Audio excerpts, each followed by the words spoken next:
반갑습니다. 네, 건축학과에 근무하고 있는 유성민이라고 합니다. 자, 여기 오늘 그 강의의 제목은 한옥, 전통 한옥의 구조와 환경, 이렇게 설명이 되어 있습니다. 자, 전통 한옥의 구조와 환경, 이렇게 그대로 한자를 한번 옮겨봤습니다. 그러면 이제 이 단어를 가지고 한번 이야기를 한번 풀어보죠. 그래서 이 세 단어를 한번 간단하게 설명을 드려볼게요.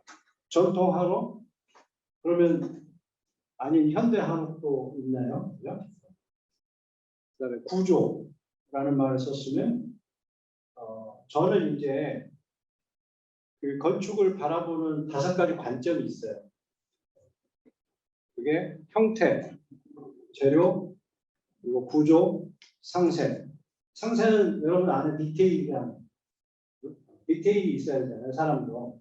근데 건물도 사실 디테일이 있어야 풍성해집니다. 내용이. 그래서 형태, 재료, 구조, 상세는 되게 물성적인 측면이고요.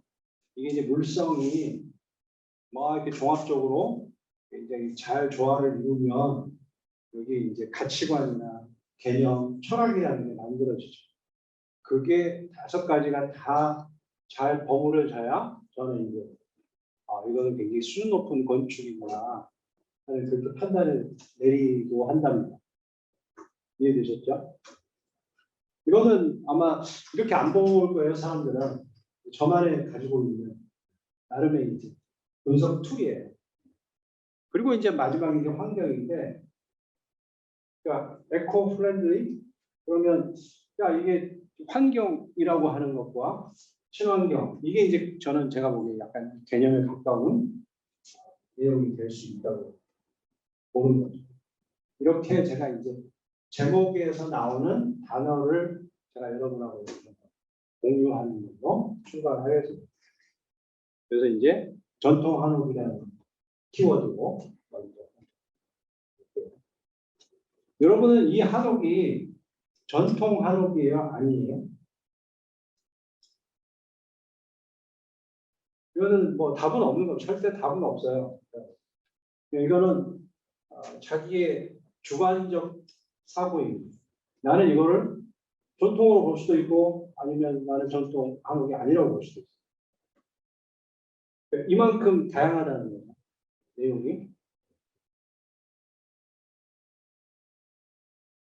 우리나라에 지금 현재 한옥 건축가 중에 시천만을 잘 나가는 건축가가 2사람 있어요.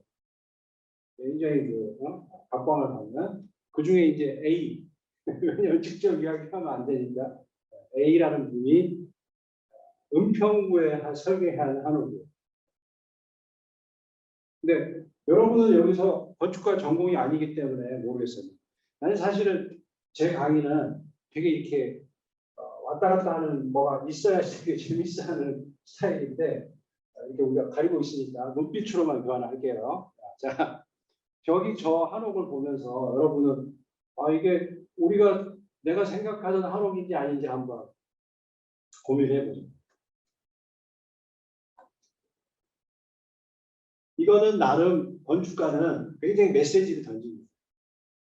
어떤 측면에서 그러냐면, 왼편에 있는 저 노마루가 보이죠. 약간 2층처럼 보이는 노마루. 그 노마루의 하부가 주차장. 주차장으로 쓰려면은 밑에 벽이 없어야 되잖아요. 그러니까 그걸 이렇게 띄웠어. 그 띄우는 행위를 건축에서는 필로티라고 해요. 근데 그 필로티는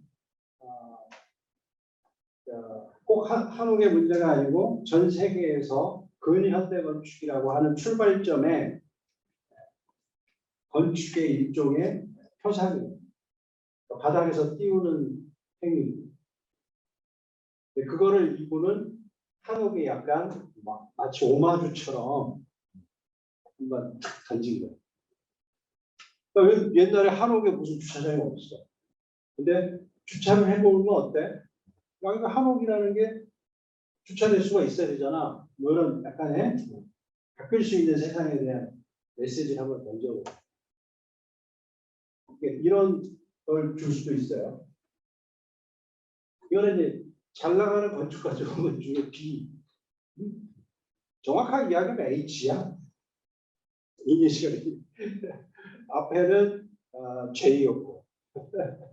이분들은 되게 감사해야 되겠다. 나한테 지금. 네, 근데 이 건축가가 이거는 서울 시내에 있는 한. 그러니까 터가 넓지도 않고 되게 협소하고 공사하는데 굉장히 난점이 많은. 그죠? 그러니까 뭐 우리가 소위 알고 있는 야외 양반의 집이 아니고 되게 이건 약간 도시화목이고 굉장히 컴팩트해야 되고 이런 땅에 이 집의 주인 부부를 위해서 만들어야 되는 공간을 되게 오밀조밀하게 만들고 그리고 심지어는 이렇게 잘생긴 서재가 있는 지하실을 만들고 이것도 최근에 이루어지고 있는 한옥의 모습이에요. 그럴 때 여러분은 이거를 전통이라고 볼 거냐, 현대라고 볼 거냐, 그 판단은 이제 여러분한테. 이걸 설명하러 온 건 아닙니다, 제가. 여러분 이제 머릿속에 그림을 그리시고. 이런 상황에서 이제 이런 한옥이라고 하는 굉장히 다양한 스펙트럼을 가진 건축이라는 이미지를 머릿속에 두고 건축은 다른 분야랑 조금 다른 게 굉장히 실용적이에요. 잘생기기만 해서는 뭐가 필요한 걸 다 기능과 이걸 만족시켜주는 그 기능을 만족시켜주는 최고의 가치 중에 하나는 안전에 안전이 보장되지 않으면 이건 건축으로서 더 이상 뭐 출발도 못했다고 볼 수 있습니다. 그러려면 어떤 게 필요하냐? 스트럭처가 필요해요. 그게 구조예요. 그러니까 이 구조는 건축의 핵심일 수 있어요. 근데 이 구조를 가지고 이제 한번 풀어볼게요. 한옥을. 이 구조 중에 굉장히 핵심이 되는 내용 중에 하나가 춘향이라는 게 있어요. 춘향. 여러분 춘향 알아요? 춘향. 이게 옛날 문학책에는 엄청 많이 나온 단어예요, 사실은. 춘향을 뭘 떠올리면 춘향이냐면 여러분 풍경 소리라는 거 들어가죠. 풍경 소리. 또는 뭐 풍탁 바람이 불면 벨이 울리는 그 나무에 걸어놓는 금속의 장식물이 있어. 그게 달리는 위치가 되게 중요해요. 이 춘향가 얼마나 중요하냐면 자, 이거 한번 볼까요? 춘향가 뭔지 설명해 줄게요. 이제. 여러분 이게 건축가의 PPT는 대체적으로 작아. 왜냐하면 이게 좀 세련되게 보이죠. 그래서 폰트도 좀 작고 그림도 좀 작아서 여러분이 보시기에 죄송하긴 합니다. 과감하게 키웠어야 되는데 지금 세 장의 사진이 있잖아요. 혹시 세 장의 사진의 차이점이 좀 보이세요?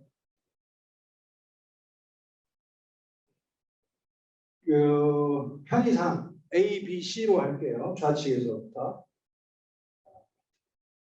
A에는 없고 B, C에 있는 게 있어요.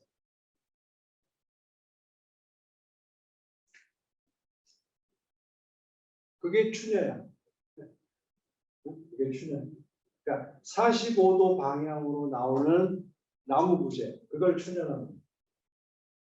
그러니까 여러분 어때요? 춘향을 있고 없고에 따라서 건물의 이미지가 확 달라져요. 약간 마스카라 같은 느낌 아니야? 춘향은? 그 뭔가 이렇게? 근데 그 춘향가 없는 건물은 되게 단아하죠. 굉장히 단아해요. 소박하고. 근데 여기서 시대를 하나 알려드리면 가장 왼편에 있는 건물은 고려시대. 이 두 개의 건물은 조선시대. 그러니까 하나 여러분한테 드리고 싶은 말씀은 한옥 그러면 그냥 뭉뚱그려서 생각하면 안 돼요. 시대도 다르고 지역도 다르고 다 다르고. 그러니까 이 부분은 조금 여러분들이 명심하고 가야 됩니다.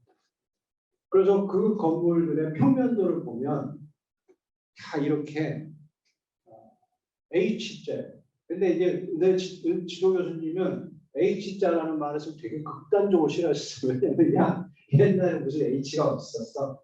그러니까 무슨 자를 써야 된다고? 한자로 공자를 쓰라. 공자 평면이다 이렇게 표현해라 하셨는데 세 개가 다 공자 평면이에요. 그런데 이 중에 A와 B는 크게 차이가 없는데 C는 크게 차이가 있어요.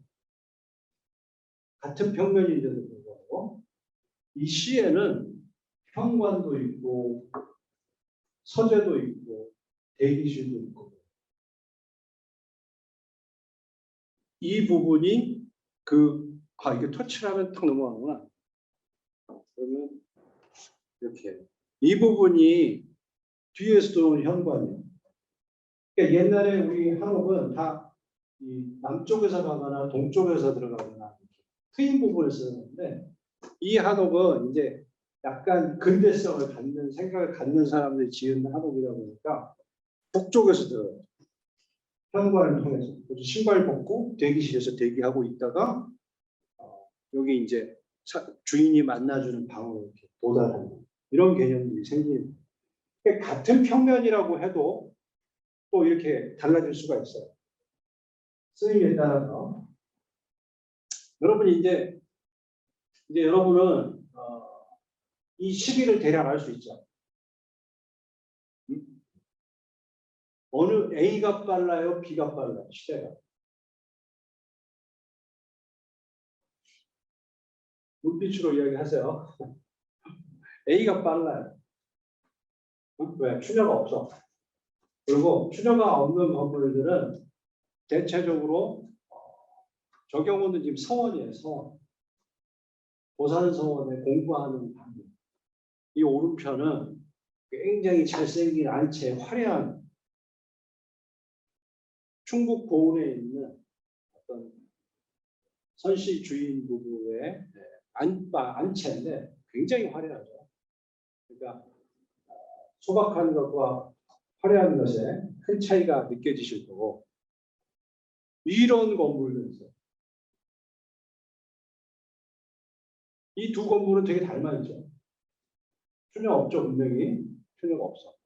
그리고 이렇게 맛배지궁이라고 하는데 사람 인자의 모양이 이렇게 외부 즉각적으로 보이는 맛배라고 하는데 맛배로만 이거. 이 두 개의 이 방의 용도는 사랑방, 사랑방. 사랑채 안채는 아니죠.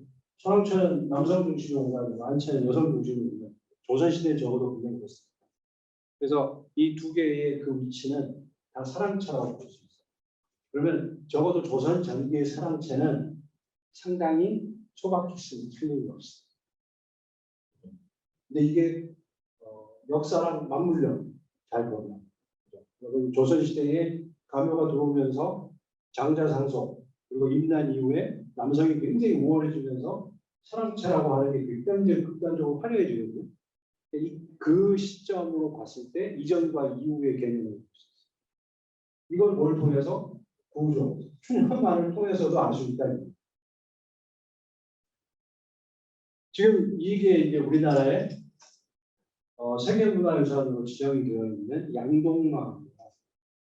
영주에 있는 양동마을인데 이 양동마을은 굉장히 우리한테 소중한 마을인 이유가 조선 초부터 조선 후기까지 이 주거의 양상이 변하는 것을 오롯이 다 간직하고 있는 거예요. 대체적으로 보면 마을이라고 하는 게 어느 특정 시점이 굉장히 강한 경우들이 있어요. 근데 이 경우는 1400년, 1500년대부터 1900년대까지 쭉 이렇게 흐름을 볼 수 있는 그런 집들이 그대로 다 남아있어요. 마을 전체가. 그래서 이거는 굉장히 우리한테는 엄청 소중한 정말 자산이다.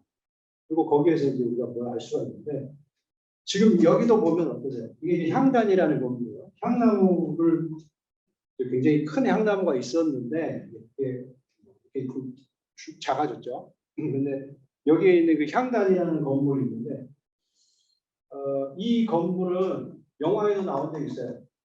혹시 여러분은 세대가 달라서 방자전이라고 하는 영화가 있었는데 그 방자전의 엔딩 장면에 남자 주인공이 여자 주인공을 업고 춤을 추는 장면이 나. 그 장면에 마당에 등장한 사대부가 집이에요. 그런데 여기 보시면 어떠세요? 여기 보면은 단 하나의 추녀도 없어요. 하나도 없죠. 다 이게 옛날 그 1500년대, 1400년대 집의 모습이었어요. 그런데 굉장히 화려하고 굉장히 큰 규모고 모든 기능을 다 발휘할 수 있게 되어 있어요. 그러니까 이런 데서 오는 느낌이 있어요. 진짜. 그걸 이제 볼 수가 있고. 그런데 이제 아까 말씀드린 그 추녀라는 게 뭐냐? 지금 보면 45도로 방향으로 나와 있는 긴 나무들 있죠.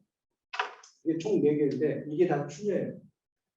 그러니까 이 추녀라고 하는 것이 얼마나 가장자리에서 크게 힘을 받는지 알 수가 있어요. 그죠? 그러니까 이것만 가지고도 설명을 할 수 있는 거예요. 그러면 이 추녀가 있으면 이제 한국 건축의 대표적인 특징 중에 하나라고 하는 선자석가래라는 거예요. 석가래. 석가래가 바로 뭐가 석가래냐면 요런 게 다 석가래예요. 굉장히 수가 많죠. 이 석가래가 굉장히 중요한 역할을. 근데 이 석가래가 있는데 이 45도 방향에 선자가 있다 보니까 여기 보면 이렇게 마치 부채살 모양으로 이렇게 펼쳐지는 모습이 생기잖아요. 그죠? 이걸 선자석가래. 그래서 이런 선자석가래가 있느냐 없느냐를 가지고 한국 건축의 특징이냐 아니면 한국 건축이 아니냐를 판단하는 기준이 되기도 해요. 그러니까 일본에 가면 이런 부채살 모양을 잘 안 만들어요. 다 직각으로 해요. 일본은. 그래서 일본은 여러분 현대건축에 굉장히 선진국으로 되어 있잖아요. 일본이. 바로 그게 모듈화가 되어 있어서 그래요. 그러니까 일본의 경우는 이 간격을 되게 일정하게. 그러나 한국 사람들은 글쎄 조금 그걸 불편하게 해요.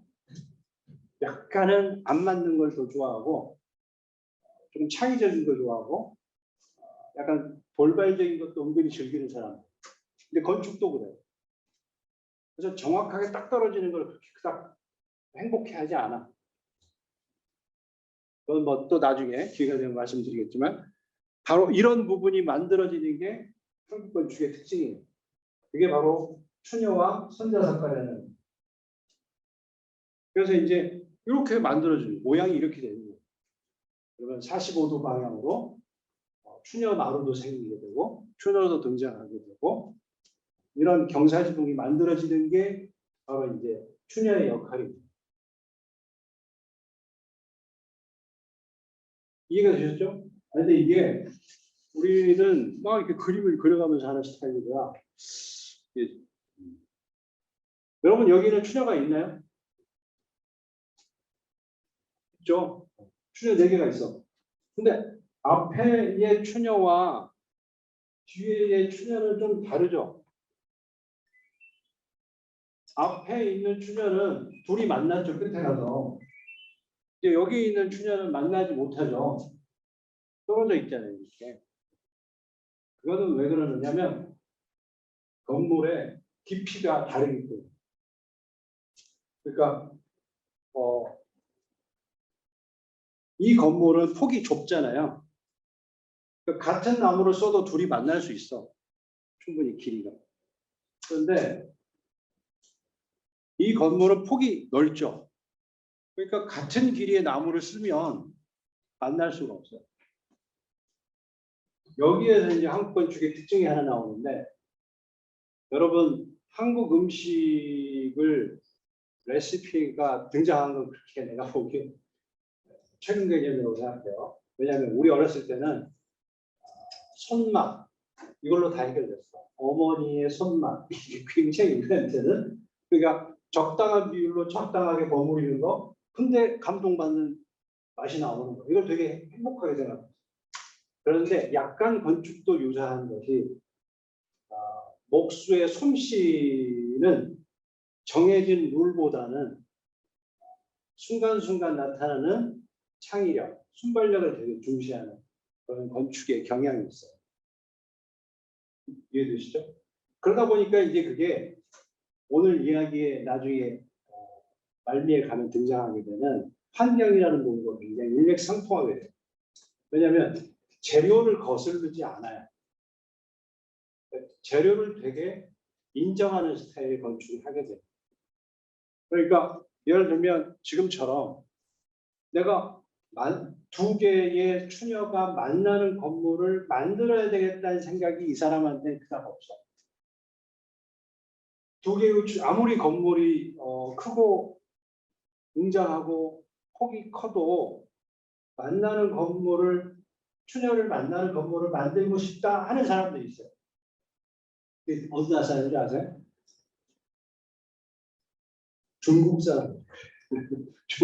중국 건축은 만들어야 되겠다. 이게 굉장히 앞서.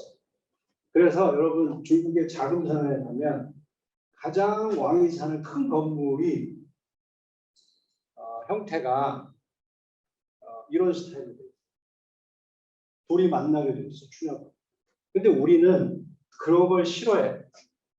애써서 그거를 추녀를 그렇게 길게 만들어서 만나게 하고 싶은 생각은 별로 없어. 우리는 있는 재료를 여기에 적절하게 잘 쓰는 걸 원하는 거예요. 그래서 그 길을 그대로 인정하는 거예요. 그리고 지붕을 만들려니까 이런 지붕이 만들어지는데 이걸 보고 뭐라고 하느냐? 팔짝 지붕이다. 그래서 여러분은 벌써 세 개의 대표적인 지붕을 알게 된 거죠. 추녀가 없었던 막배 지붕. 그리고 폭이 좁을 때 쓰는 우징각 지붕. 그리고 폭이 넓은 건물을 쓰면서 추녀를 만들어야 되는 팔짝 지붕. 이 세 개가 모든 전통 건축의 근간이 되는 지붕의 형태. 그리고 거기에 사용되는 굉장히 대표적인 구조체는 추녀라는 것이고. 이해되시죠? 이 정도면 이제 많이 해드렸어요. 근데 그 추녀는 얼마나 중요하냐면 이 추녀는 흔들리면 안 돼요. 굉장히 자기 자리를 잘 지키고 있어야 되는 구조예요. 그러니까 지금 여기서 보시는 것처럼 이렇게 홈을 파서 추녀를 끼울 수 있는 자리를 만들어줘요. 그렇죠? 거기에 이렇게 움직이지 않도록 자기 자리를 만들어줘요. 그런 걸 보고 추녀 자리 이렇게 이야기하는 거예요. 앉을 자리하고 똑같은 거예요. 앉을 자리, 누울 자리를 보고 발을 뻗어 이런 거하고 똑같이 추녀 자리가 있는 거예요. 그러면 이 추녀는 그냥 경사만 둬서는 굉장히 처지는 힘이 강해요. 그러면 이렇게 푹 처지는 경사를 뒀습니다. 그럼 이게 처지게 되는 거예요. 그래서 어떻게 하냐? 추녀의 끝이 올려주는 거예요. 이번처럼 버선의 콘처럼. 아시겠어요? 그러니까 그게 다 똑같으니까 그게 다 일맥상통하는 내용들이에요. 그러니까 한옥의 그 아름다움은 만약에 버선꽃처럼 생긴 그 곡선이라고 이야기하는 이유가 다 그런 데서 출발해요. 바로 추녀도 그런 곡선을 닮을 수밖에 없는. 이게 계속 말씀드린 추녀의 중요한 이 한 장의 그림은 여러분은 쉽게 볼 수 있지만 이거는 엄청난 그 부담과 심혈을 기울인 한 장의 사진이에요. 그림이에요. 혹시 보이세요, 여러분? 이게? 그러니까 그래서 여러분이 나는 건축과 학생 같으면 굉장히 많은 질문을 했을 거예요. 그렇지 않기 때문에 내가 질문하면 이건 너무 고통이라고 생각할 거라고 생각하고 적당한 선에서 제가 이야기를 해드릴게요. 이게 5개의 건물 사진인데 1, 2, 3, 4, 5 1, 2, 3번과 4, 5번이 다르죠. 확실히 들어요. 이게 시기랑 관련이 있어요. 1, 2, 3번 건물은 추녀가 없죠. 4번, 5번은 있어요. 4번 여기에 있고 5번 여기에 있고. 그래서 여러분이 지금까지 배운 바에 의하면 1, 2, 3번은 시대가 앞선 4번, 5번은 그 이후. 그러니까 그 추녀라는 거 하나만으로도 이런 가설을 세울 수가 있어요. 그러면 이제 이걸 가지고 야, 그럼 그게 무슨 의미가 있어? 라고 했을 때 이 세 개가 갖는 건물의 이용자는 주 사용자는 남자라는 거예요. 그러니까 앞에 세 개를 짓고 사는 남자의 위상과 뒤에 두 개를 짓고 사는 남자의 위상이 사회적으로 다른 거예요. 아까 그 말씀드렸던 장자 상속의 문제 그리고 전쟁 이후에 남성의 어떤 지위를 굉장히 사회적으로 부여해야 되는 역할 뭐 이런 걸 통해서 이 집비과 형태가 충분히 변할 수 있는 근거로 작동을 하는 거죠. 이해되시죠? 바로 이런 상황들이 벌어집니다. 그 다음에 또 하나는 여러분 1, 2, 3번과 4번, 5번의 차이는 여러분 느끼면 어때요?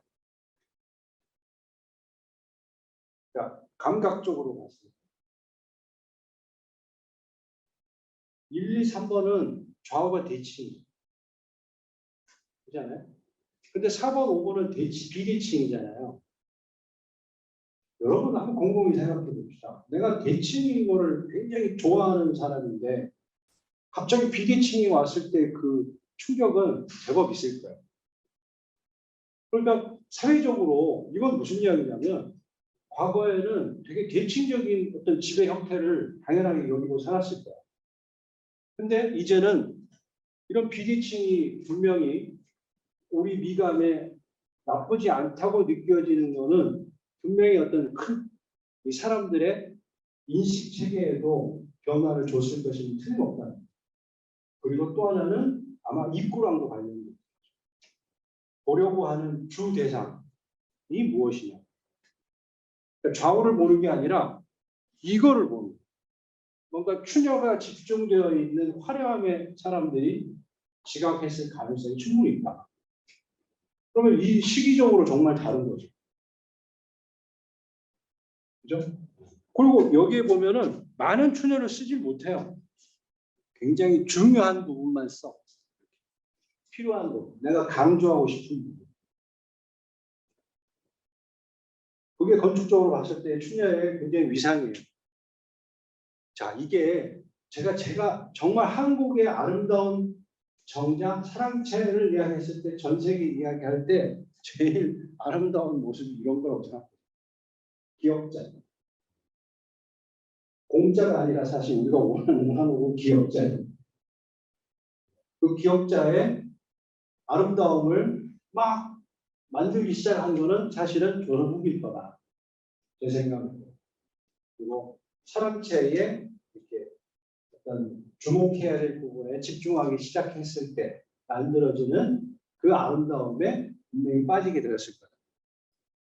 그래서 이렇게 그런데 여기에 보면 세 개가 있는데 사진 세 개가 있는데 이 앞에 있는 두 개의 지역과 세 번째 지역이 좀 달라요.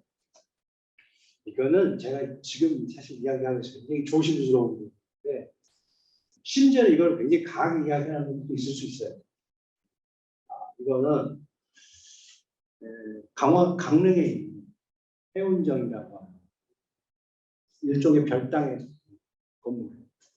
앞에 이 두 개는 경상북도에 위치 그런 기억자의 한. 그러면 여기서 보면 굉장히 이쪽은 춘향을 굉장히 절제해서 썼잖아요. 근데 여기 해운정은 춘향을 사랑으로 썼어요. 근데 우연히도 소위 말하는 기호지방이나 영동 지역은 춘향 쓰는 걸 굉장히 흔쾌하게 해요. 그런데 경상북도 지역은 춘향 사용이 굉장히 자제력을 표현해. 이거는 분명히 지역적입니다. 근데 그거를 마치 무슨 뭐 남인과 뭐 오른손 이렇게 연결하는 거는 극단적인 것 같고 거기까지 가는 거는 제가 주제할 바는 아니고 적어도 이제 제가 보는 입장에서는 분명히 지역적인 차이는 있다. 지역적 취향은 분명히 존재한다. 이런 거를 말씀드렸습니다. 이게 지금 드리는 모든 말씀의 하나의 부제가 추녀예요. 다른 건 없어 지금. 그래서 이렇게도 만들 수 있어요. 도식화시킬 수 있어요. 임난 이전에 두 개의 스타일의 건축이 있어요. 하나는 추녀가 없는 스타일이고 하나는 추녀를 쓰는 스타일. 임난 이후에, 임난 이전. 그런데 임난이 즈음에서 추녀를 쓰는 것과 안 쓰는 것 사이에 반반의 융합이 이루어지죠. 그림만 보면 분명히 그렇죠.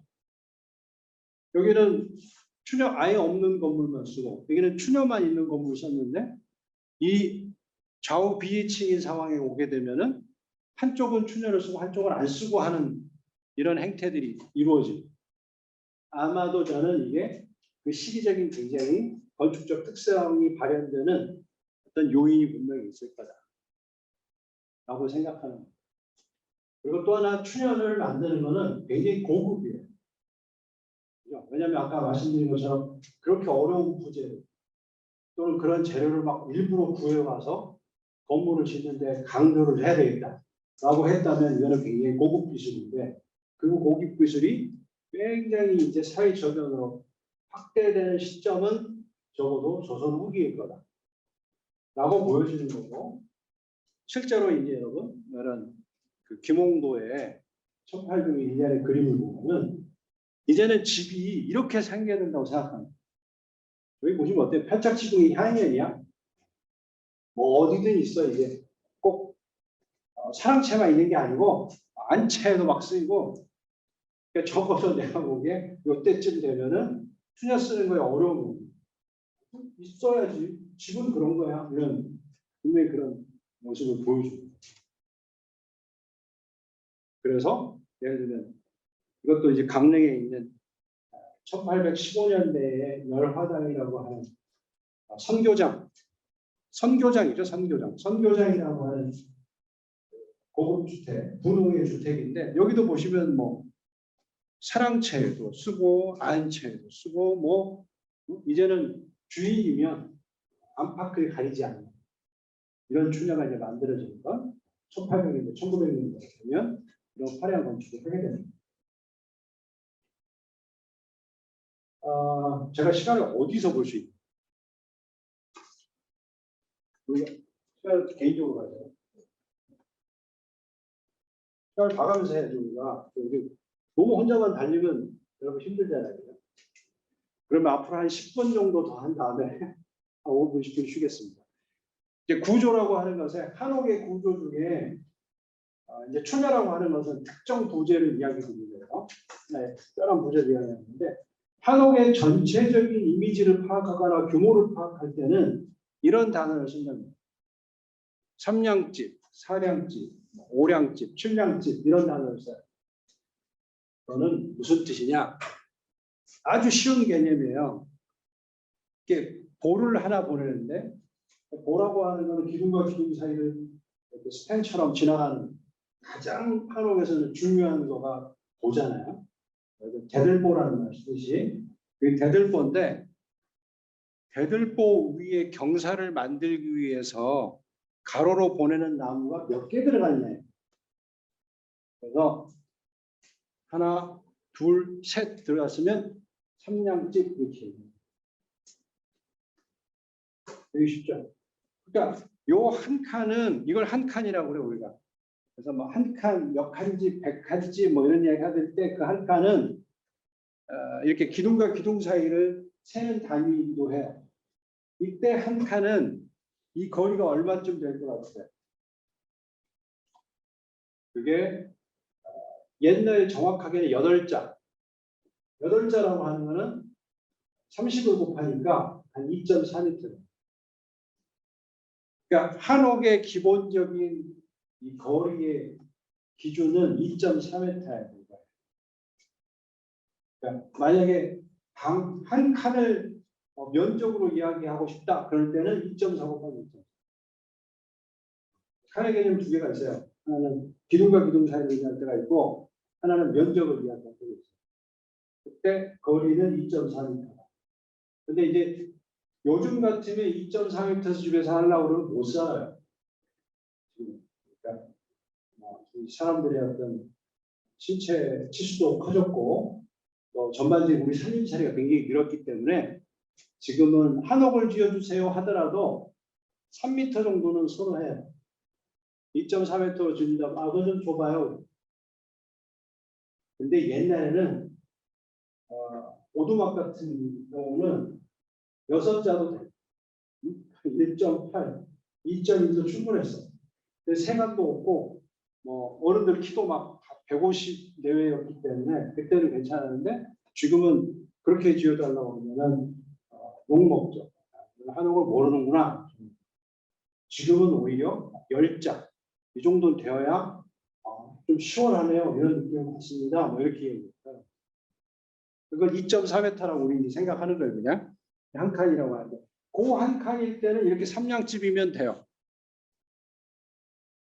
왜 이게 중요하냐면 전 세계 모든 전통 건축은 거의 경사지구예요. 왜? 비가 안 오는 사막을 제외한다면 전부 경사여야 이 자연에 순응할 수 없죠. 비를 피하고 눈을 흘러내리게 하려면 다 경사해야 되잖아요. 그러니까 경사지붕을 만드는 걸 어떻게 할 거냐가 가장 전통 건축에는 핵심 내용이에요. 그러니까 이제 거기에 삼량을 쓰느냐 또는 이건 몇 량이에요? 4량을 쓰느냐 또는 5량을 쓰느냐 이게 다 규모의 이야기예요.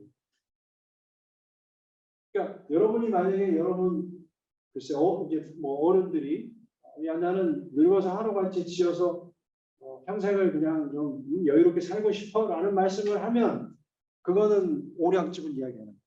3량, 4량은 볼 필요가 없어. 그건 모르셔도 돼요. 그러면 기본적으로 5량집을 기준으로 삼는 거예요.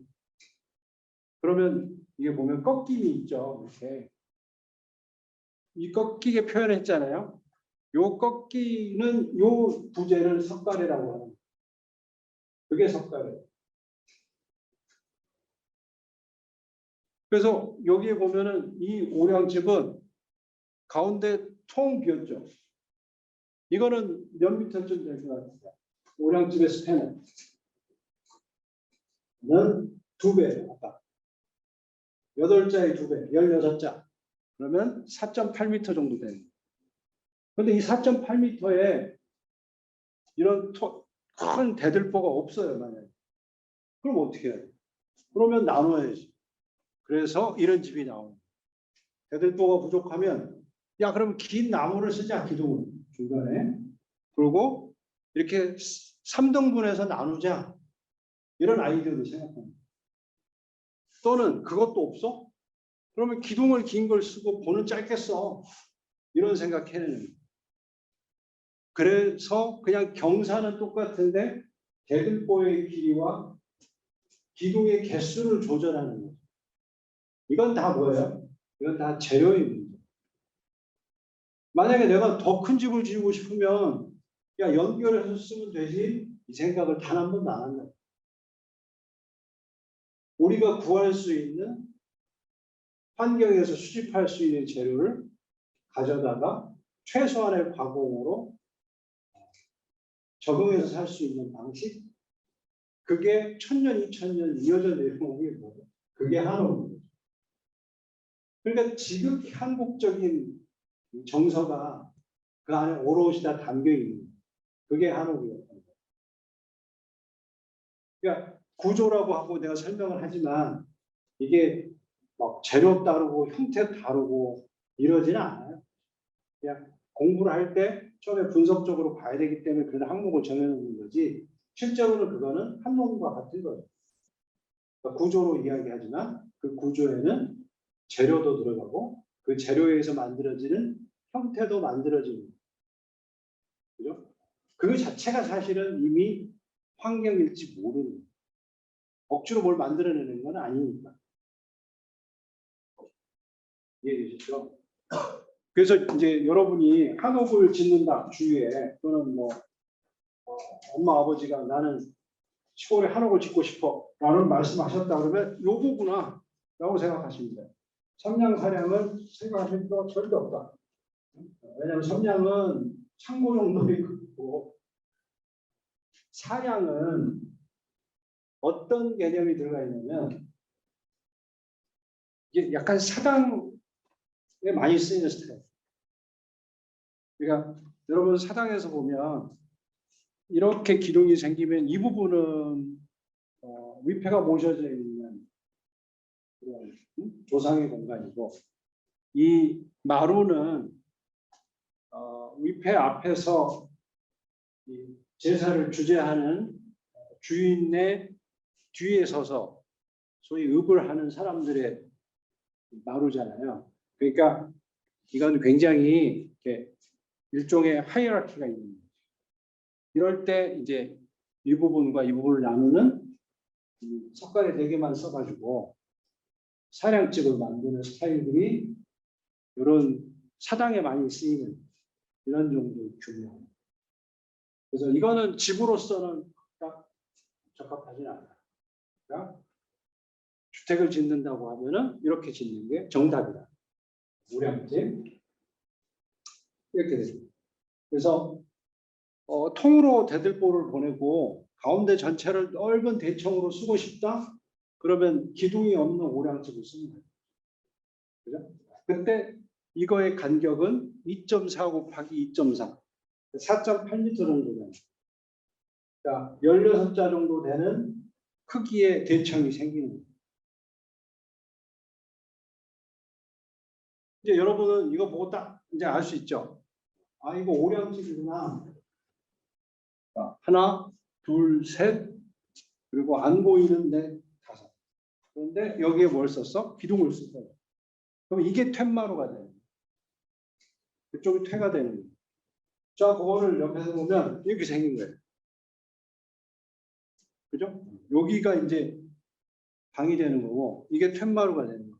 그러면 이렇게 해서 오량집. 이게 여러분이 알고 있는 한옥의 가장 기본적인 구조다. 이렇게 생긴 집이었던 거예요, 다. 그러면, 그죠? 하나, 둘, 셋, 넷, 5. 그래서 오량집. 근데 이게 중국 사람들은 이 똑같은 구조를 이 도리로 세는 게 아니고 석가래로 세요. 그래서 하나, 둘, 셋, 4개로 세요. 그래서 그 석가래 4개가 가는 복, 그러면 사연복 그래. 석가래 연자를 써서. 그러니까 건물을 바라보는 구조에 대한 관점조차도 다르죠. 우리는 되게 대들보가 중요하다고 생각해요. 그 사람들은 석가래를 모듈화 삼아서 석가래가 몇 칸 들어갔어? 이걸 되게 중요해요. 그러니까 이런 하나하나가 다 이 민족성이죠. 나중에 모이면 이게 이제 오량집입니다. 이런 오량집도 있어요. 그러니까 하나, 둘, 셋, 넷, 5인데 앞에는 텐마루가 있어요. 걸타는 텐마루가 있는데 뒤에도 퇴가 있어요. 이런 경우는 서비스 동선입니다. 다른 사람이 안 보이는데 지나가게 하는. 그러니까 뒤에 이렇게 뭔가 이렇게 서브하는 사람들이 안 보이는 데 지나갈 수 있는 이런 아이디어도 있어요. 이런 이건 오량집이에요. 그러나 이제 이거는 오량이라고. 근데 이제 7량 됐다? 이거는 여러분 생각 안 해도 돼. 응? 왜냐하면 7량 정도 지으려면 어마어마한 부자거나 권문세가 가지고는 안 돼.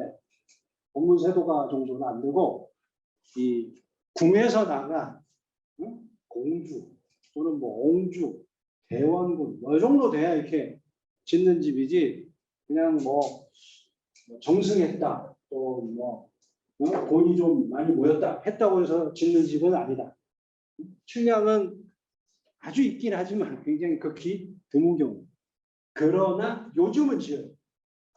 왜? 우리나라 이 경제 수준이 높아져서 외국으로부터 좋은 자재를 쓸 수 있는 경제적 여력이 충분히 있어. 지금은 만약에 내가 주겠다 그러면 이렇게 지을 수 있어. 그러나 조선시대에는 그건 어려웠다. 이해되시죠? 그래서 제 생각에는 이때 당시에 집을 짓는데 중요한 모듈이 되는 요소는 석가래였을 가능성은 높다고 봐요. 그게 중국 사람들은 눈치채고 있습니다. 그러니까 석가래를 하나, 둘, 셋, 네 개 쓰는데 이게 석가래가 개수가 제일 많아요. 들어가는 개수가. 여러분 석가래라는 게 이 직경이 한 10cm 정도 돼요. 두께가 10cm 정도 되는 게 2m, 1.5m 갔다 오면 야구 방망이보다 훨씬 무서운 겁니다. 들 수만 있다는 거예요. 들기 어렵지. 어깨다 내야 되는 거예요. 나무가 말이야. 근데 그게 집을 한 채 지으려면 수백 개가 필요해요. 그러면 이거는 절대 자재로 수급하는 측면에서 적은 일이 아니었을 거예요. 이해되시죠? 내가 이거 논문을 쓰려다가 지금 다시 못 찾아서 부끄럽습니다. 박사 때는 내가 이걸 분명히 본 적이 있는데 뭐가 있냐면 지역마다 여러분 중에 쓰실 수 있는 사람이 썼습니다. 개라는 게 있잖아요. 개. 지역에. 그 개의 개원들이 규정이 있는데 불이 나서 집을 새로 지어야 될 때 한 사람이 가져와야 되는 석가래 개수가 정해져요. 그러니까 새로 집을 지어야 돼. 누가 불이 났어 우리 그 개원 중에. 그러면 집을 새로 지어야 되잖아요. 근데 기둥이나 대들보로 가져오라는 얘기는 없어. 왜냐면 그건 워낙에 구하기 어려운 거고 또 그거는 집 주인이 구해야 된다는 생각이 분명히 있는 거야. 그런데 석가래만큼은 야 우리가 같은 회원이면 십시일반 몇 개라도 이렇게 찬조하자 이런 이게 있었어. 그 이야기는 뭐예요? 이거는 석가래를 구하는 것은 아주 어렵지는 않지만 그렇다고 혼자 할 일도 아니다라고 하는 근거잖아. 그러니까 석가래라는 게 집을 지을 때 굉장히 중요한 요소였구나 이런 생각이 드는 거예요. 이해가 되죠? 그러니까 이게 이제 석가래의 길이와 관련된 거야. 석가래를 짧은 거 쓰고 긴 거 쓸 거냐 아니면 긴 거 두 개를 쓸 거냐 이 개념이야. 그 위치를 달리해 주는 거야. 이거는 조금 건축적인 내용이라 여러분을 무시하는 건 아니지만 모른 척해도 되겠다. 그렇지만 내가 하고 싶은 이야기는 그 재료 중에 석가래라고 하는 게 굉장히 중요한 수급의 대상이었구나 하는 걸 여러분들이 조금 인지하라고 들려주는 거예요. 개수가 수백 개예요. 집을 한 채 지으면. 근데 그게 어느 정도의 크기냐면 여러분 나무를 이렇게, 나무의 이 줄기가 굵지 않은 나무가 적어도 서 있는 모습 이런 정도의 굵기를 이야기하는 거예요. 그러니까 옛날에 우리가 땔감을 떼서 사는 조선시대에는 사실 그런 나무를 구하기가 아주 용이하지는 않았어요. 그래서 조선시대의 한옥은 상당히 많은 부분은 헌집을 재활용 경우가 많다.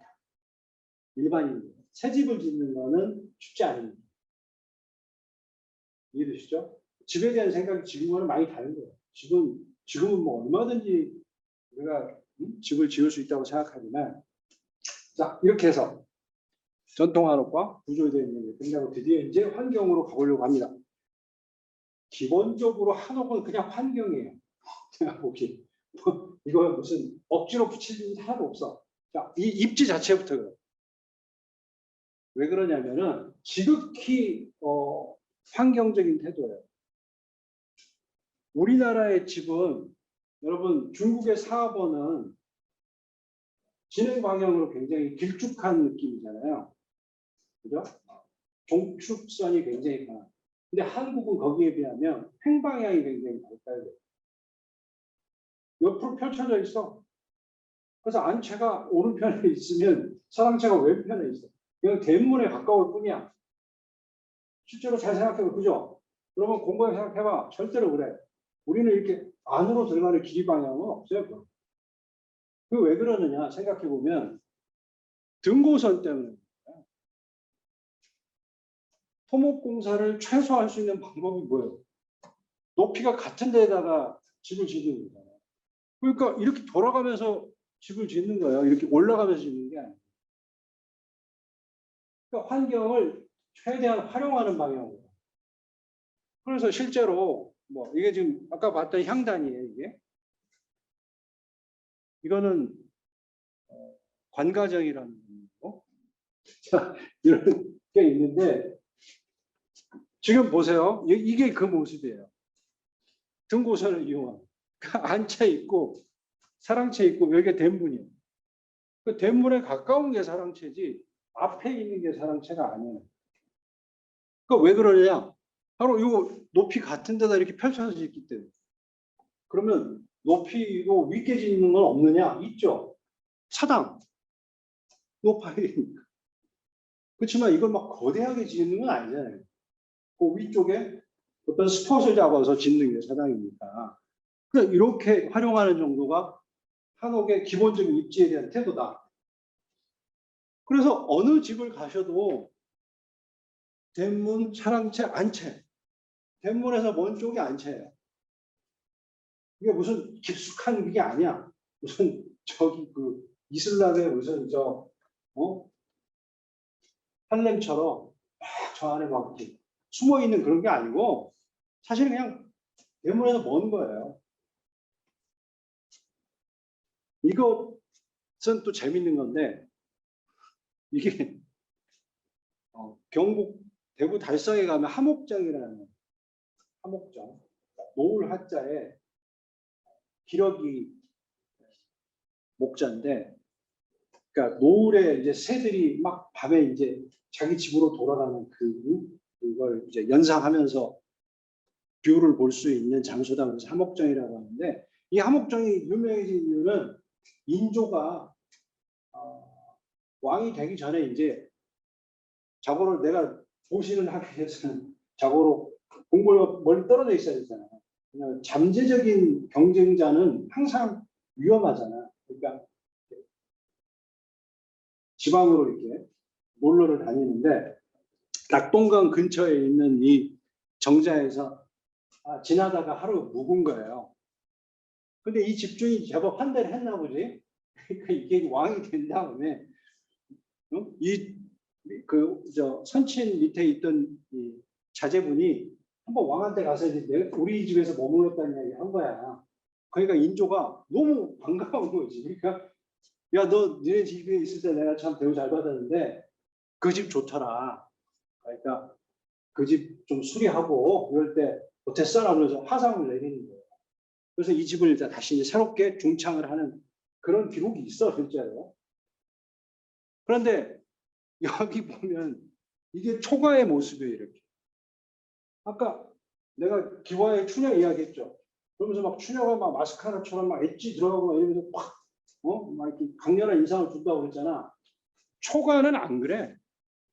힘을 주기도 어렵고 힘을 줘도 별 의미가 없는 거야. 그러니까 끝이 둥그스러우면 이렇게. 그래서 그걸 우리가 방구맥이라고 아예 단어가 있어요.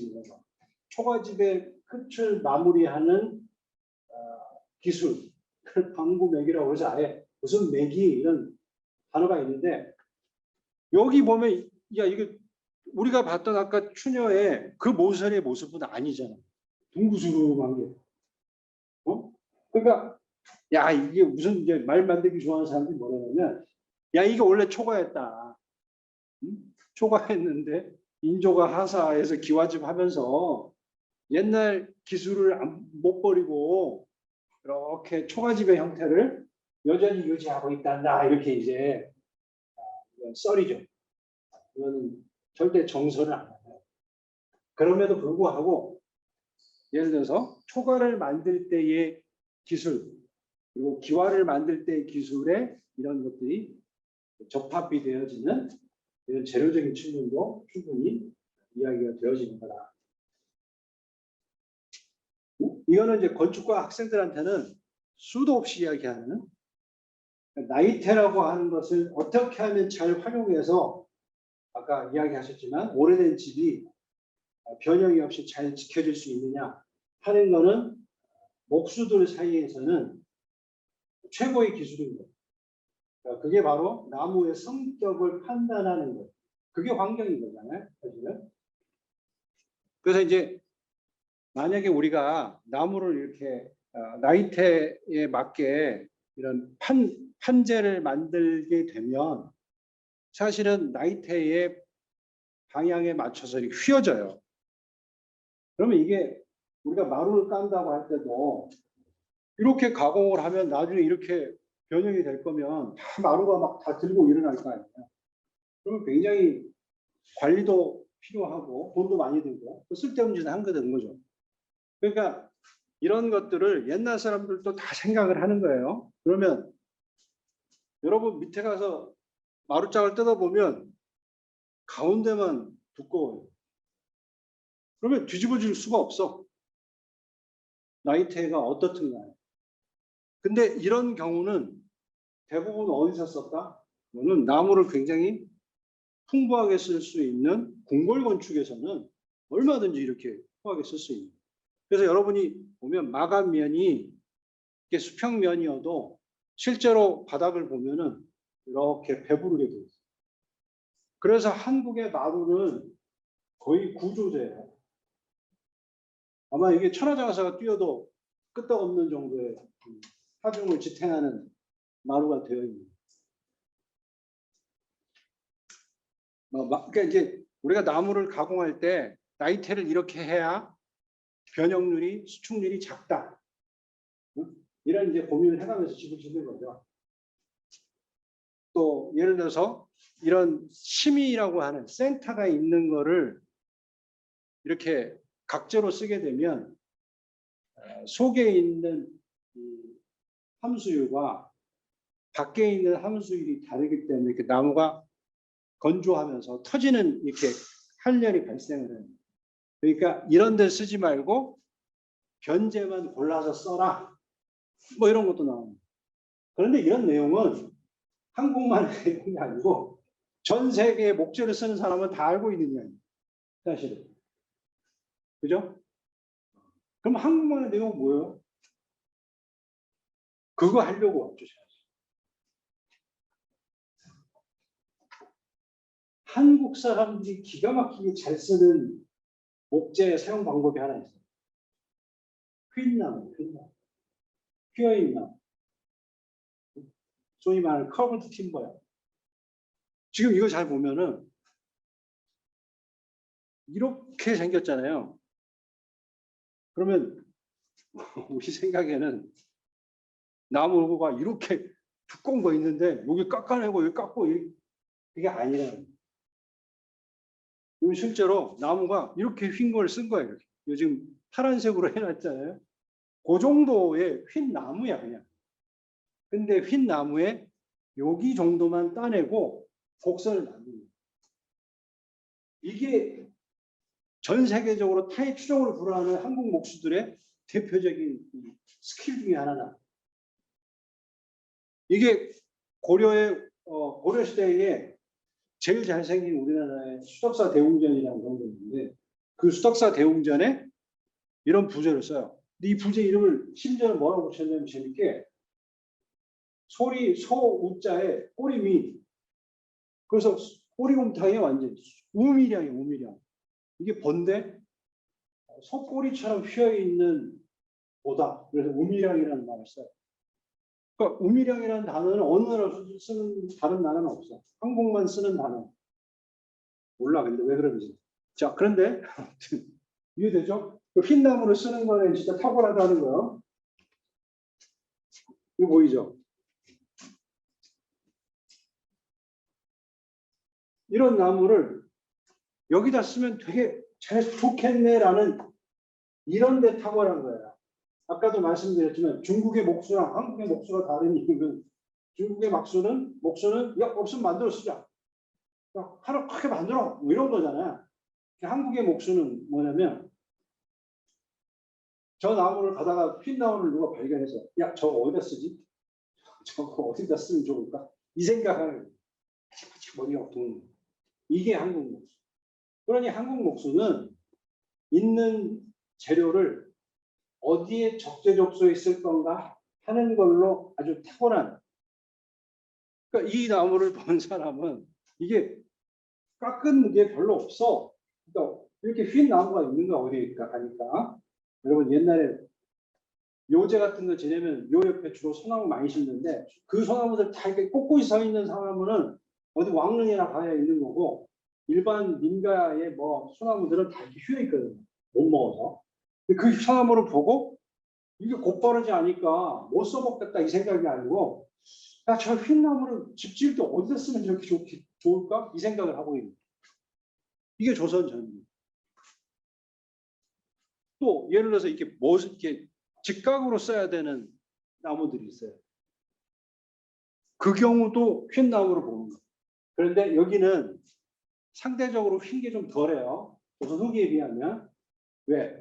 이건 아직 조선 전기야. 그리고 이 사람들은 이 집은 하나는 이유복 선생이 태어난 집이고 하나는 소수서원의 명륜당이에요. 그러니까 이게 뭔가 절도미가 있는 거죠.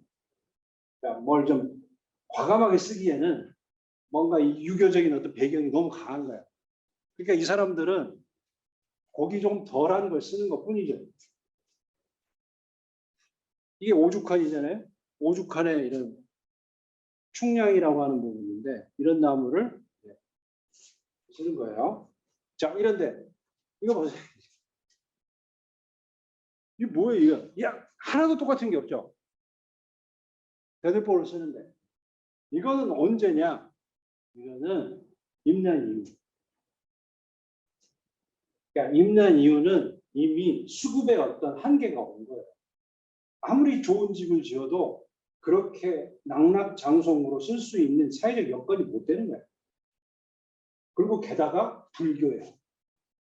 응? 아무리 불교가 뭐 임난 이후에 대우를 받았다 하더라도 아주 극히 일부고 전반적인 분위기는 아니에요.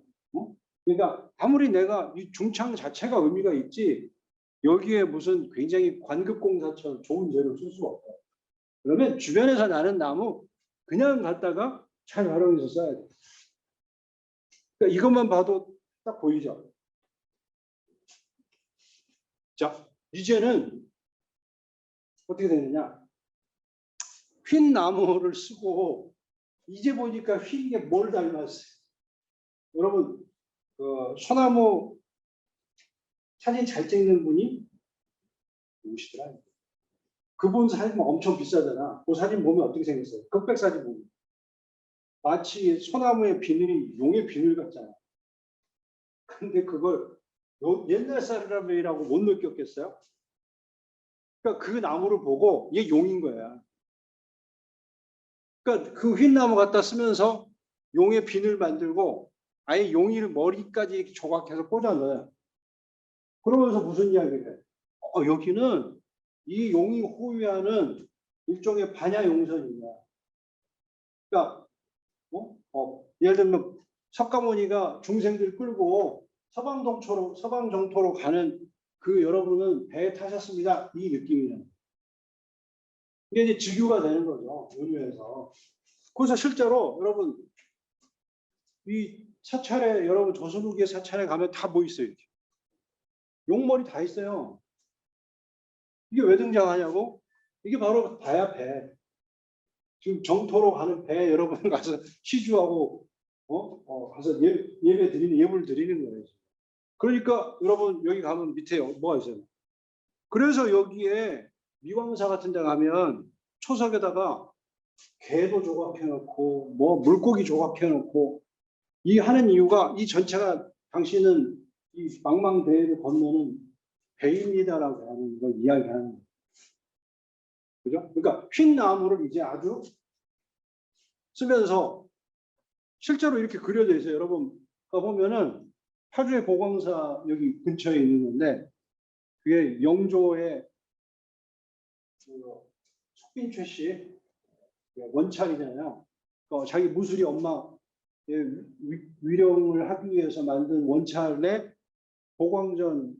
보광사의 대웅전의 옆면 측면에 들어 있는 이 반야용선도예요. 근데 보면 어때? 여기 용머리가 있잖아요. 그러니까 용머리 건물 앞에다가 표현해 놓고 이 자체가 건물의 몸체에 해당되는 거고, 안에 들어가면 용두이와 호위하고 있고, 이게 이제 휜 나무를 보다 보니까 이렇게까지 이제 승화되는 거예요. 해석하는 거고, 막. 이해되셨어요? 휜 나무를 어마어마하게 써내는 거예요. 그 다음에 이제 제가 이걸 이야기해 드리는 거는 이거죠. 핀 나무인데, 민간에서는 그럼 어떻게 쓰느냐. 이게 이제 건축적인 이야기여서 좀 재미가 없을 수도 있지만, 그래도 설명을 안 하면 억울하니까. 그 전통 건축 한옥에서는 사실은 기둥의 위치는 굉장히 일정해야 돼요. 그죠? 오와 열을 잘 맞춰야 돼요. 그게 한옥 구조의 기본이란 말이에요. 근데 여러분 여기서 보면 여기 봐봐요. 안 맞아. 기둥 위치가 막 지금 안 맞아요. 도대체 이건 왜 이렇게 생겨요? 저는 이게 문화재로서의 가치라고 보는 건데, 그러니까 잘생기고 멋지게 지은 한옥도 중요하지만 약간 지역을 보여주고 어떤 특수한 상황을 알려주는 이런 메시지가 있는 건축도 충분히 문화재가 돼야 된다고 하는 생각하는 사람이에요. 네? 바로 이런 부분이 저한테는 그런 거죠. 그래서 이거를 왜 이렇게 했을까 생각을 해보면 우리가 보통 뭐 옛날 목수들을 이야기하면은 대청의 칸수를 굉장히 중요시해요. 그래서 2칸 대청이냐 3칸 대청이냐에 따라서 건물의 어떤 격을 따져요. 그런데 만약에 이게 잘 보시면 이 기둥이 여기 오잖아요. 그러면 1칸 반 대청이거든요. 그죠? 이 기둥이 여기 오면 이게 1칸이고 이건 반 칸이니까 1칸 반이라는 개념입니다. 그런데 여기 있는 기둥을 슬쩍 여기로 옮겨 놓으면 밖에서 보면 2칸으로. 이건 잘 안 보이니까 안쪽이어서. 이거는 이 집 짓는 사람으로 보면 굉장한 아이디어예요. 그렇게 해서 2칸을 만들었어. 근데 이제 문제는 뭐냐? 기둥이 이렇게 일치해야 갖다 이렇게 가서 꽂히든지 결구하든지 할 텐데, 그럼 이게 경사지게 그럼 결구하나? 이때부터 이제 목수는 고민이 시작돼요. 그런데 그거를 해결하는 방법을 찾으죠. 이렇게 휜 나무를 기둥에다 꽂는 게 아니고 위에다 이렇게 갖다 얹는 거죠. 이거는 진짜 창의력으로 보면 내가 보기에 이건 거의 한 100점 줘도 아깝지 않은, 그것도 예를 들면 궁궐이나 이런 데가 아니고 저기 시골에 전라도 나주에 가서 농사 짓고 사는 그 사람들의, 그것도 안채도 아니고 그냥 별당 사랑채 하나 짓는데 이런 아이디어를 냈다. 그거는 누가 지은 거야? 그 지역의 목수가 낸 거예요. 그럼 그 지역의 목수가 그런 구조를 해결할 만큼 높은 수준에 와 있다는 거잖아요. 그게 18세기. 그럴듯하죠. 이렇게 이야기하면 그럴듯 해야지. 그러니까 이게 다 연결되는 거예요. 그러니까 예를 들면 우리가 예를 들어서 뭐 실학 또는 뭐 경세유표 뭐 해가지고 막 사회적 분위기가 변했다고 말로는 할 수 있잖아. 근데 그게 사회적으로 어떤 변화를 가져왔는데요 할 때 건축은 디테일에 해당합니다. 그걸 증명해낼 수 있는 내용이 될 수 있다. 묘미가 있는 거예요. 그러고 나서 자산후보를 보면 느낌이 오죠. 아 이게 정리학장이 왜 거기 가서 물고기 생태를 조사하고 양반도 아닌 뭐 창대 이야기 들어가면서 그걸 저수를 했을까 뭐 이런 생각하면 그 정도 수준이 이제 우리 1900년대의 수준에 해당되는 거예요. 그러니까, 그죠? 뭔가 이제 새로운 거, 그리고 우리 실생활에 도움되는 거, 그리고 목수조차도 그런 아이디어를 갖게 되는 사회적 분위기, 이게 바로 이 나주에 있는 사랑채의 굉장히 중요한 이야기고, 지금까지 이야기를 다 그냥 소위 말하는 휘어있는 커브드 팀버라는 것만 가지고도 고려시대, 조선 초, 조선 중기, 조선 후기를 설명할 수 있습니다. 이거는 우리 건축가는 이렇게 보여주지 않으면 약간 생명력이 떨어지잖아. 그래서 이걸 보여주는 건데, 이 보가 여기 있는 이 보랑 이 보랑은 다르죠, 모양이. 그러니까 이건 직선이잖아. 이거 곡선을 써야 돼. 그러면 목수가 이 생각을 만약에 하고 있었다면 이 사람은 동네를 돌아다니면서 소나무 휜 것밖에 안 쳐다봤어. 어디, 야, 저 소나무 저거 갖다가 이렇게 써먹으면 딱 좋겠네? 이 생각을 얼마나 하고 있어. 그런 의미를 갖는 집이란. 그리고 이제 아까 뭐 추녀 다 이야기 들으셨고. 그런데 이게 전라도만 이런 일이 벌어지느냐? 그렇지 않다는. 이거는 경상북도예요. 경상북도인데 비가 막 들이치면 이 초마가 아무리 길어도 기둥의 하부는 다 썩어요. 그러니까 기둥 하부까지 비가 들이치지 않도록 하기 위해서 차양을 만들어요. 차양을 만드는데 그 높낮이가 다르니까 여기 이렇게 높낮이가 다른 나무를 쓰는 거예요. 여기도 보면. 이해되시죠? 여기도 이렇게 휜 나무 썼잖아. 높은 데는 올리고 낮은 데는 낮추고. 그럴 때 제일 좋은 게 이렇게 휘어있는 나무. 그러니까 이 목수도 여기에 이거 쓰기 위해서 얼마나 그런 나무를 찾고 다니는. 이것도 마찬가지로 1750년. 그러니까 18세기에 전반적인 지역의 목수들은 다 이런 아이디어를 갖고 있는 그런 사회적 분위기. 아주 고급 기술자가 아니더라고요. 그게 저는 실화기 시대랑 좀 일치하는 거 아닌가, 건축적으로. 이게 우리 동네에 있는 수많은 나무의 휜 나무들이. 그러니까 이 나무가 다 이 사람들 눈에는 써먹을 수 있는, 아, 여기 쓰면 좋겠네 라고 쓸 수 있는 수많은 얘기. 그러니까 이런 나무를 잘 가져다 쓰는 사람의 사고에서는 친환경이라는 건 너무 당연한 거죠. 환경이. 있는 걸 수급하는. 그래서 심지어는 저는 이제 이걸 특허를 내려고 그랬는데, 용어를 댄싱 컬러라고. 이렇게 춤추는 것 같지 않아요? 난 너무 어울리는 거예요. 그러니까 이 부처님 앞에서 춤을 추는 이런 어떤 중생들의 그런 걸로 충분히 나는 반영할 그런 의미가 있었을 거라고 생각이 드는 거고, 이 뭐 나무 그냥 가공을 거의 껍질만 벗겨서 쓰는 행위, 이것도 마찬가지예요. 이거 자연 나무 그대로 갖다 쓴 거예요. 그러니까 아래는 하부는 굉장히 넓고 위는 좁고 자연스럽게. 이거는 큰 나무를 구하기 어려우니까 아예 떼워서 쓴 거예요.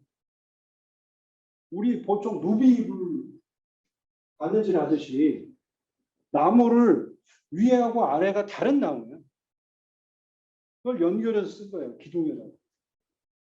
뭐 이게 에코지 뭘 이야기할 수 있겠어. 이 사람들 생활 자체가 친환경인 거죠.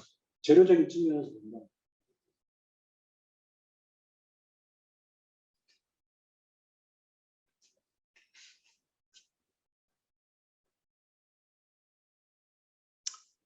우리가 여러분이 아까 봤던 아주 일반적인 오량집이죠.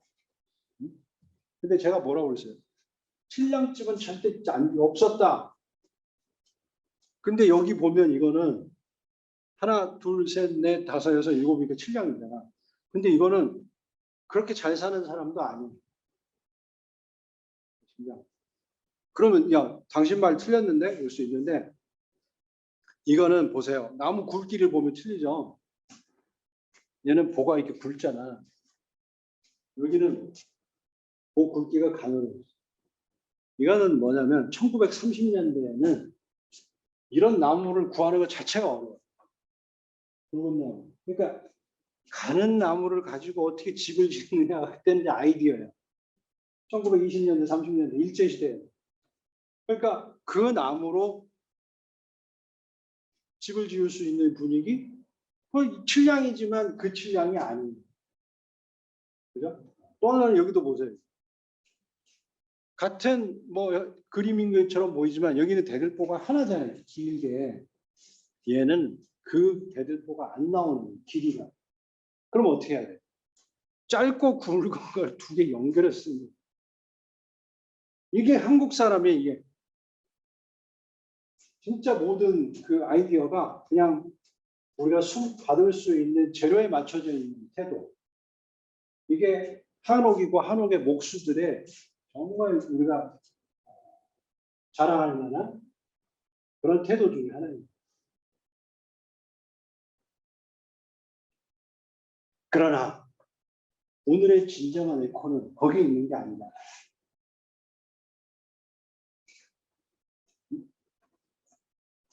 이게 밀양에 있는 경상남도 밀양에 있는 영남루라는 건물인데 이 영남루의 이 마지막 건물의 이름이 뭔지 아세요?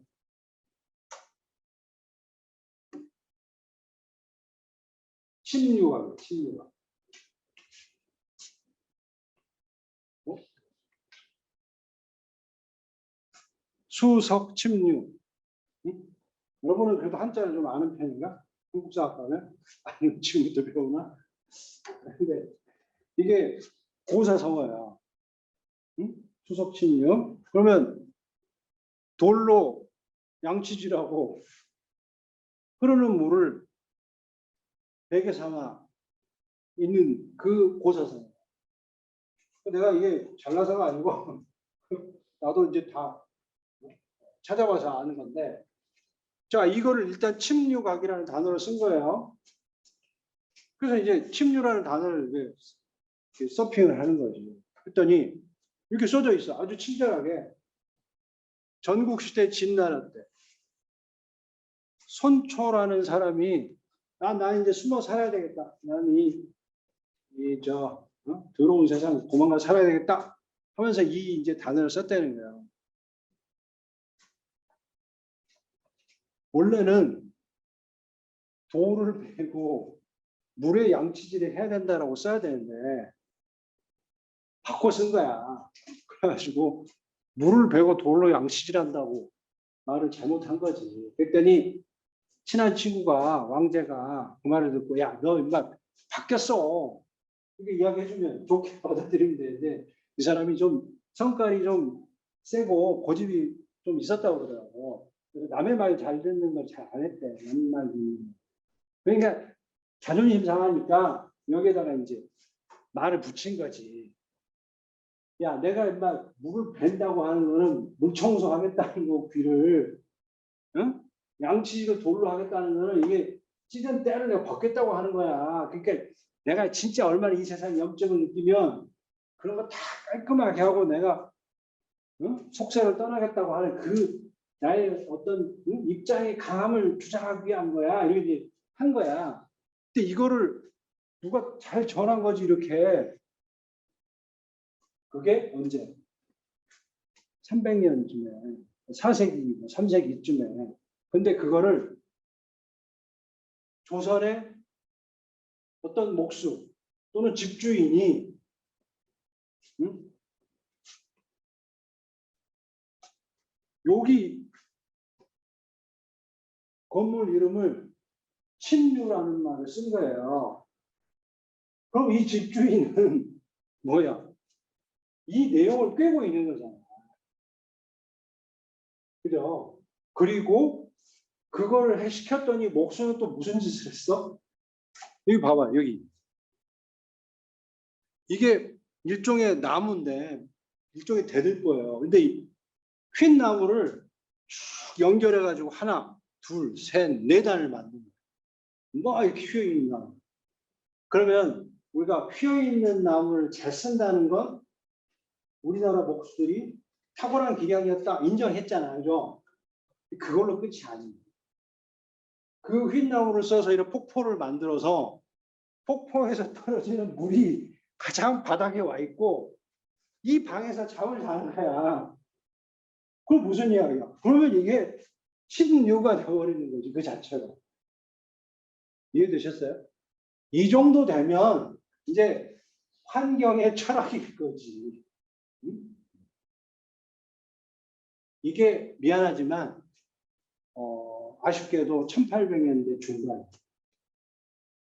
그러니까 우리가 사실은 조금 내가 아이러니한 게 해석상에 굉장한 철학적인 도달한 은유나 비유에 도달하는 그 시기가 사실은 1800년대 이후라는 것이 우리가 힘이 약해지는 그 시기와 이렇게 봤을 때 약간 아이러니해요. 그러니까 너무 형이상학적인 걸 추구하는 것이 과연 우리한테 유리하기만 한 걸까? 라는 약간의 그런 있긴 하지만 어찌됐든 이런 정도의 해석과 그리고 그런 의미를 건축으로 설명해서 누군가에게 메시지를 주려고 했다고 하는 것은 인정할 만한 거 아니에요? 그죠? 그게 바로 우리 건축의 그래서 수석 침류라는 거, 밀양 용납물을 좀 여러분이 인정을 해달라. 그러면 여러분 이거를 한국에다 이런 얘기 하면은 안 믿어. 그래가지고 해외 전화를 써버려. 그러면 외국 사람들은 맑게 보여. 우와 진짜 한국은 그 정도야? 이렇게 하겠지. 끝. 자, 요것도 한국적인 지극히 친환경적 태도죠. 여러분 이거 잘 알잖아요. 고사관수도 탁족도 탁족 타경이라는 말 알잖아요. 여러분이 또 궁금해할 것 같아요. 탁족 타경. 그러니까 발을 씻거나 갓근을 씻거나 하는 거잖아요. 발을 씻는 거는 야 쉬겠다는 이야기고 갓근을 씻겠다는 이야기는 내가 이제 출세를 하러 입신양명하러 나갔다는 이야기잖아요. 이건 여러분도 잘 아는 이야기야. 자, 이런 거를 공부한 사람이 이런 역사적인 쭉 스토리가 있는데 만약에 정자를 하나 짓는데 내가 아이디어를 줬어. 그러면 그 목수가 잘 봐요. 이 정자에 항상 두 다리는 물속에 담겨 있잖아. 그러면 이 그림은 이 건물하고 똑같아. 이건 그림으로 표현한 거지만 이건 건축 자체로 표현한 거죠. 그럼 내가 만약에 여기 앉아서 술을 한잔 하든 시를 하나 없든 나는 이걸 하고 있는 거예요. 행위 자체는 이루어지지 않다 하더라도 적어도 나의 정신적 사유는 여기에 가 있는 거예요. 그렇지 않아요? 아니면 말고. 근데 나는 그렇게 생각해. 그래서 우리 여기서 건축의 어떤 행태의 최고의 어떤 정점은 인간과 건물을 하나로 본다는 겁니다. 별반 다르지 않다고 생각한다. 라고 하는 거예요. 그럴듯한가요? 아, 이게 믿어야 되는데, 이게. 어? 이 설득이 안 되면 이거 안 되는데. 자, 아무튼. 그 다음에 이제 마지막으로. 인문학의 강의를 왔기 때문에 제가 여러분한테 진짜 이렇게 우리 후학들로서 더 우리보다 높은 수준에 도달하기를 간절하게 비는 마음으로 하나 마지막으로 이야기하고 싶은 게 내가 이제 소세원이라는 데 알죠? 전라도 담양에 가면 소세원이라고 하는 한 2,000평 정도밖에 안 되는 작은 정원이 있어요. 근데 이제 처음에 공부할 때는 이제 교수님한테 배운 걸 외우는 식으로 하니까 이 소세원은 정말 같이 자연을 순응하고 좋아하고 막 좋은 일 다 외웠어. 이제 달달달 외워가지고 쓴단 말이지. 그런데 대학원을 왔는데 이제 중국이나 일본에 답사를 가잖아요. 갔는데 완전히 너무 초라한 거야, 우리께. 아, 중국에 가니까 이거 어마어마한 거야, 정원이. 그리고 막 기암 배석에 뭐 별의별 뭐 유명한 사람이 글씨 다 써져 있고, 어? 뭐 규모가 뭐 장난 아니고 이런 데 가니까 소세원 지금 너무 초라하고, 뭐 했어? 뭐 만지기라도 한 거야? 이런 자괴감이죠. 또 일본을 갔는데 일본의 정원에 그 정교함 있잖아요. 정말 갈고 닦고 해서 뭐 사진 잘 나오는 거 다 붙여놓고 뒤에 막 따라다니면서 길 나시면 안 됩니다. 그래서 협박하고 이런 분위기에 갔으니까 소세원은 도대체 그런 사람도 없고 누구 낙엽 하나 쓰는 것도 없고 뭐 아무 관심도 없고 사람들이 그래서 너무 엉망인 거야. 그래서 그냥 처음에는 내가 잘못 배웠구나. 응? 우리 교수님이 나를 그냥 공부시키려고 이렇게 좋은 이야기 거기에 다 넣어서 시킨 게 그냥 속았구나 이렇게 생각했어. 근데 어느 날 소세원 48명의 시를 한번 본 적이 있어. 할 일이 없으니까 누군가 내가 푼 게 아니고 누군가 써놓고 다 본 거죠. 근데 48명의 내용을 하나하나 다 보는데 이게 한국 정원의 핵심이었구나 라고 느낀 게 한 두 개 정도 돼요. 그 48개 중에. 응? 그 중에 하나가 있어요. 원규 투류잖아요. 원규 투류. 그러니까 담 밑으로 흐르는 물. 그러면 나는 처음에 이게 진짜 친환경이라고 생각했어. 왜냐하면 봐봐요. 여기 계곡물이 있어. 집 앞으로. 집을 통과하는 계곡물이 있는데 이걸 안과 밖을 경계를 지어야 되잖아요. 그러니까 경계를 짓는데 여기까지만 하면 이게 경계 같지 않은 거야. 그래서 여기까지 하려고 하니까 이 담 위에 이 계곡 위에 담을 쌓기가 쉽지 않잖아요. 그러니까 이 담 밑으로 계곡을 보내는 것 자체가 친환경이야. 그런데 더 친환경은 뭐였냐면 큰 돌로 한꺼번에 못 가니까 중간에 다리를 놓고 중간을 나눠서 담을 쌓은 거야. 그래서 나는 이제 진짜 우리 한국 사람은 이 자연의 섭리에 거스르지 않는 그런 환경적인 게 각인되어 있는 민족이구나. 여기까지 생각했을 때가 석사 때. 나중에 이걸 읽었는데 그게 아니더라고. 문제는 그런 수준 낮은 이야기가 아니고 나중에 알고 보니까 이 이야기야. 뭐냐면 야, 세상에 다 네가 눈으로 보이는 거는 두 가지일 수 있고 세 가지일 수 있고 다 이렇게 다르게 나타나지만 이 물의 근원을 거슬러 올라가면 한 줄기야. 이 이야기를 써놨더라고. 그러면 이 정원이 보여주고 싶어 하는 건 뭐냐 이거야. 너는 이 정원에서는 네가 사유하고 철학을 깨우치라는 거야. 그러니까 지금까지 나는 매번 무슨 아름다운 거 보러 다니고 세상에 없는 거 보러 다니고 잘 관리한 거 보러 다니는 이런 정도의 수준이었는데 우리나라 정원이 그걸 보여주려는 게 아니고 소위 말하는 자연에 드러나는 철학적인 견지를 네가 할 수 있느냐 볼 수 있느냐 이게 핵심이었다는 거예요.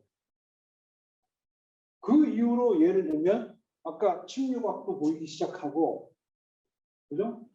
타경탑 쪽도 보이기 시작하고 그렇게 보이기 시작하고 이게 내가 보면은 우리나라 뭐 한옥을 포함하는 건축의 진면목이 아닌가 싶습니다. 그거를 발굴해내는 눈과 또 그게 그럴듯하게 인식할 수 있는 사유 그런 정도의 수준 이게 내가 해야 되는 건축의 어떤 최종 목표가 아닌가. 근데 아마도 제가 생각할 때 이런 거 말고도 정말 많을 것 같아요. 이렇게 생각했던 사람들의 태도는 그거를 제가 혼자 이제 하는 거는 중과부적이고 그래서 이런 강의가 기회가 와서 온 김에 여러분한테 부탁을 하고 싶어요. 좀 고차원적인 생각을 할 수 있는 접근 방법이 있다면 본인이 하셔도 좋고 아니면 제보를 해주셔도 돼요. 열심히 같이 찾아서 정리하는 어떨까. 그리고 그게 나는 결국 가장 큰 의미의 환경이 아닌가 하는 생각이 들어요.